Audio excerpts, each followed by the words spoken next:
తెలంగాణ రాజకీయాల్లో ఇప్పుడు ఒక ఆసక్తికరమైన ప్రశ్న చుట్టూ చర్చ తిరుగుతోంది. అది రాష్ట్రంలో మళ్ళీ గులాబీ సువాసన అలుముకోనుందా? 2023లో అధికారాన్ని కోల్పోయిన బీఆర్ఎస్ మళ్ళీ ప్రజల్లో పట్టు సాధించే దిశగా అడుగులు వేస్తోందా? అసెంబ్లీ ఎన్నికల్లో ఓటమి తర్వాత కొంతకాలం స్తబ్దుగా కనిపించిన గులాబీ పార్టీ ఇప్పుడు మళ్ళీ రాజకీయ రంగంలో చురుగ్గా కదులుతోంది. ప్రజా సమస్యలపై స్పందించడం, ప్రభుత్వాన్ని నిలదీయడం, రైతులు, నిరుద్యోగులు, మహిళల అంశాలను ప్రధాన అజెండాగా మార్చుకోవటం ద్వారా బీఆర్ఎస్ మళ్ళీ క్షేత్రస్థాయిలో తన ఉనికిని బలంగా చాటుకునే ప్రయత్నం చేస్తోంది. ముఖ్యంగా కేటీఆర్, హరీష్లు ప్రతిరోజు ఏదో ఒక ప్రజా సమస్యతోనో లేక కాంగ్రెస్ నేతల స్కామ్లతోనో బయటకు వస్తున్నారు.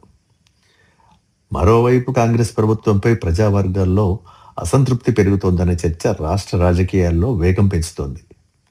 ఎన్నికల సమయంలో ఇచ్చిన హామీలు, 6 గ్యారంటీలు, రైతు రుణమాఫీ, రైతు భరోసా, మహిళా పథకాలు, ఉద్యోగాల కల్పన ఇవన్నీ ఇప్పుడు ప్రజల మధ్యలో ప్రశ్నలుగా మారుతున్నాయి.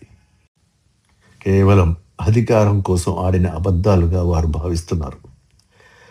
ప్రజలు ప్రభుత్వాల మధ్య పోలికలు తీసుకురావడం సహజం. ఇప్పుడు తెలంగాణలోనూ అదే జరుగుతోందన్న అభిప్రాయం రాజకీయ వర్గాల్లో బాగా వినిపిస్తోంది. రైతు బంధు, రైతు బీమా, ఆసరా పెన్షన్లు, కళ్యాణ లక్ష్మి, మిషన్ భగీరథ, సాగునీటి ప్రాజెక్టులు, బీఆర్ఎస్ పాలనలో అమలైన ఈ పథకాలను ప్రజలు మళ్ళీ గుర్తు చేసుకుంటున్నారనే వార్తలు గులాబీ శ్రేణులకు కొత్త ఉత్సాహం ఇస్తున్నాయి. వాస్తవానికి ఊళ్ళల్లో జరుగుతున్న చర్చలు ఇవే. అప్పుడు సాధ్యమైనవి ఇప్పుడు ఎందుకు కావడం లేదనే సందేహాలు జనం మెదళ్లను తొలిచేస్తున్నాయి. అసలు ఏదైనా పథకం పురుడు పోసుకోవాలన్నా, ఒక ప్రజా సంక్షేమ కార్యక్రమం చేపట్టాలన్నా నేతలకు ముందు మౌలిక సమస్యలపై అవగాహన ఉండాలి. ఆ సమస్యను సరైన రీతిలో పరిష్కరించగలిగే ఆలోచన రావాలి. సరిగ్గా ఇక్కడే కేసీఆర్ విజయవంతమయ్యారు. ఏళ్లపాటు జరిగిన ఉద్యమ ఫలితమే రాష్ట్ర సమస్యలపై సంపూర్ణ అవగాహన. ఆ సమయంలోనే తెలంగాణ అనుభవిస్తున్న వేదన, దానికి గల కారణాలు, పరిష్కారాలపై రాత్రింబవళ్ళు జరిగిన సమాలోచనలు కేసీఆర్ను అన్ని విషయాల్లోనూ మాస్టర్ను చేశాయి. దాంతోనే ఆయన మస్తిష్కంలో మెదిలిన వినూత్న ఆలోచనలే పథకాలుగా పురుడు పోసుకున్నాయి. కాంగ్రెస్ ప్రభుత్వానికి గత ప్రభుత్వ పథకాలను కొనసాగించడమే గగనంగా మారింది. పాత 10 పైసలకే 5 పైసలు కలిపి అదో కొత్త పథకంగా ప్రచారం చేసినంత మాత్రాన ప్రజలు ఆహా ఓహో అంటారనుకోవడం మూర్ఖత్వమే. ఒక కష్టాన్ని రూపుమాపితే దానికి అనుబంధంగా ఉన్న అనేక కష్టాలు కూడా వాటంతటవే మాయమవుతాయి. ఈ మౌలిక సూత్రాన్ని తూచా తప్పకుండా ఆచరణలో పెట్టిన కేసీఆర్ కృతకృత్యుడయ్యారు. అదే ఆయన బలగంగా మారింది. ముఖ్యంగా రైతాంగం ఇప్పుడు రాజకీయ చర్చలో కీలక స్థానంలో నిలుస్తోంది. పంట కొనుగోలు, బోనస్ చెల్లింపులు, సాగు ఖర్చులు, గిట్టుబాటు ధరలు, విద్యుత్ సరఫరా, సాగునీటి సమస్యలు ఇవన్నీ గ్రామీణ తెలంగాణలో పెద్ద చర్చలుగా మారుతున్నాయి.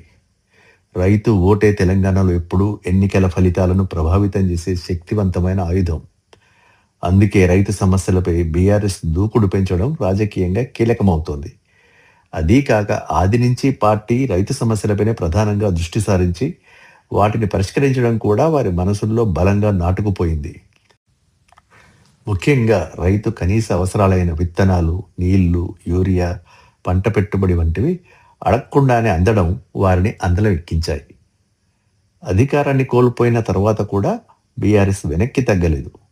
అసెంబ్లీ లోపల ప్రభుత్వాన్ని ప్రశ్నించడం, బయట ప్రజా సమస్యలపై నిరసనలు చేపట్టడం, సోషల్ మీడియాలో దూకుడుగా ప్రచారం చేయడం, బాధిత కుటుంబాలను పరామర్శించడం, ఇలా అన్ని చోట్ల తానే అయి కనబడటం కూడా నిత్యం జనం లోనంలో నాంతోంది. ఇక గులాబీ పార్టీకి ఇప్పటికీ ప్రధాన బలం కేసీఆర్ ఇమేజే అనేది నిర్వివాదాంశం. తెలంగాణ ఉద్యమ నాయకుడిగా కేసీఆర్కున్న గుర్తింపు, రాష్ట్ర ఆవిర్భావంతో ముడిపడిన భావోద్వేగం, 10 ఏళ్ల పాలనలో అమలు చేసిన సంక్షేమ పథకాలు ఇవన్నీ బీఆర్ఎస్కి ఇంకా మూలధనంగానే ఉన్నాయి. దీనికి తోడు కేటీఆర్, హరీష్ రావు కూడా పార్టీని మళ్ళీ క్షేత్రస్థాయిలో బలపరిచే ప్రయత్నం చేస్తున్నారు.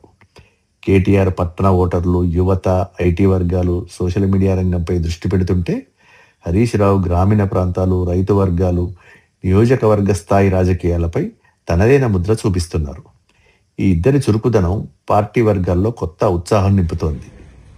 ఇక తెలంగాణలో బీజేపీ పాత్ర కూడా వచ్చే ఎన్నికల్లో కీలకంగా మారే అవకాశం ఉంది. గత ఎన్నికల్లో కాంగ్రెస్, బీఆర్ఎస్ మధ్య ఓట్ల తేడా చాలా తక్కువగా ఉండటం, ఈసారి బీజేపీ మరింత ప్రభావం చూపితే త్రిముఖ పోరు వల్ల పరిస్థితులు మారిపోవటం, ఇవన్నీ బీఆర్ఎస్కు రాజకీయంగా లాభించవచ్చునని రాజకీయ విశ్లేషకులు భావిస్తున్నారు. కాంగ్రెస్ వ్యతిరేక ఓటు మొత్తం ఒకే వైపు వెళ్లకుండా చీలిపోయే పరిస్థితి ఏర్పడితే బీఆర్ఎస్ తన సంప్రదాయ ఓటు బ్యాంకు ఆధారంగా అనేక నియోజకవర్గాల్లో లబ్ధి పొందే అవకాశం ఉందనే చర్చ సాగుతోంది. అంటే తెలంగాణలో వచ్చే పోరు కేవలం కాంగ్రెస్ వర్సెస్ బీఆర్ఎస్ మాత్రమే కాదు, బీజేపీ ఎంత ప్రభావం చూపుతుందనేది కూడా ఫలితాలు నిర్ణయించే అంశంగా మారచ్చు. ఇక రాజధాని నగరం హైదరాబాద్ కూడా బీఆర్ఎస్ రాజకీయ వ్యూహంలో మళ్ళీ ప్రధాన అంశంగా మారుతోంది.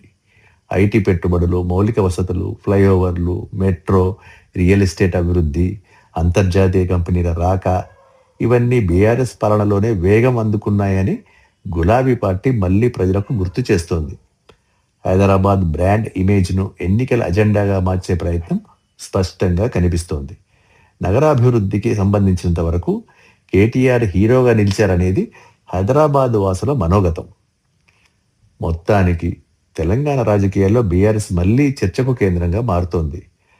కాంగ్రెస్ పాలనపై పెరుగుతున్న మోతి విరుపులు, రైతాంగంలో అసంతృప్తి, ప్రజలలో అప్పటి పథకాలపై చర్చ, ప్రతిపక్షంగా బీఆర్ఎస్ దూకుడు, కేసీఆర్ చరిష్మా, కేటీఆర్ హరీష్ రావుల వ్యూహాత్మక సవాళ్లు, బీజేపీతో త్రిముఖ పోటీ అవకాశాలు, ఇవన్నీ కలిసి రాష్ట్ర రాజకీయాలను మళ్ళీ గులాబీ గుబాలింపుల వైపు నడిపిస్తున్నాయనేది క్షేత్రస్థాయిలో జరుగుతున్న చర్చల సారాంశం.